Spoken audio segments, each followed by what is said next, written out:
Today we will discuss achalasia, but really quickly. Are you fed up with lectures using complex vocabulary to appear smarter?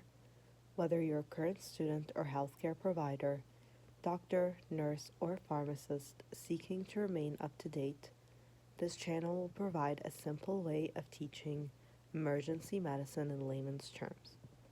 Here on Emergency Medicine on Demand, my goal is to help you retain tons of information in the shortest amount of time possible. Achalasia is a condition that affects your esophagus, the tube that carries food from your mouth to your stomach. In simple terms, it means the muscles at the bottom of the esophagus don't relax properly, making it hard for food to enter the stomach. This can cause symptoms like difficulty swallowing, known as dysphagia, especially with solid foods, regurgitation of food, chest pain or discomfort, heartburn, and weight loss. How to know if you have it.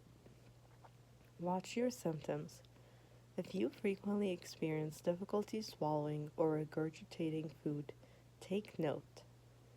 Consult a doctor. Talk to your healthcare provider about your symptoms. They might perform a test like esophageal manometry, which measures the pressure in your esophagus, or barium swallow, which is a test that involves swallowing a barium solution and taking x-rays to see how food moves down. They can also perform an endoscopy test, which is a thin tube with a camera that examines your esophagus directly. If you suspect you have achalasia, it's important to see a healthcare professional for an accurate diagnosis and appropriate treatment. If someone has achalasia, here are some simplified steps to follow. See a doctor. Get a proper diagnosis and treatment plan from a healthcare provider. Diet changes. Eat softer foods like smoothies, soups, and mashed potatoes. Chew food well before swallowing. Stay upright. Sit up straight while eating and for a while after to help the food go down. Medications. Take any prescribed medications to help with symptoms. Consider procedures. Discuss options like dilation, which is the stretching of the esophagus, surgery to help the muscles relax, and follow-up. Keep regular appointments with a doctor to monitor the condition. Encourage the person to reach out for support and information from healthcare professionals. In the hospital, if someone with achalasia is having serious problems, doctor may do the following. They will assess the situation, check vital signs and symptoms to understand how serious it is. They will provide fluids, give fluids through an IV if the person is dehydrated or cannot swallow. Medications, administer medications to relieve symptoms or relax the esophagus.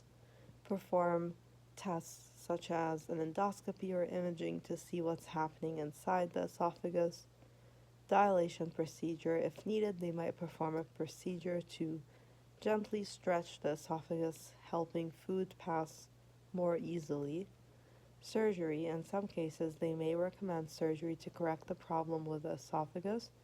And of course, they will monitor. They will keep a close watch on the patient to ensure they're stable and improving. The goal is to relieve symptoms and help the person eat and drink comfortably again.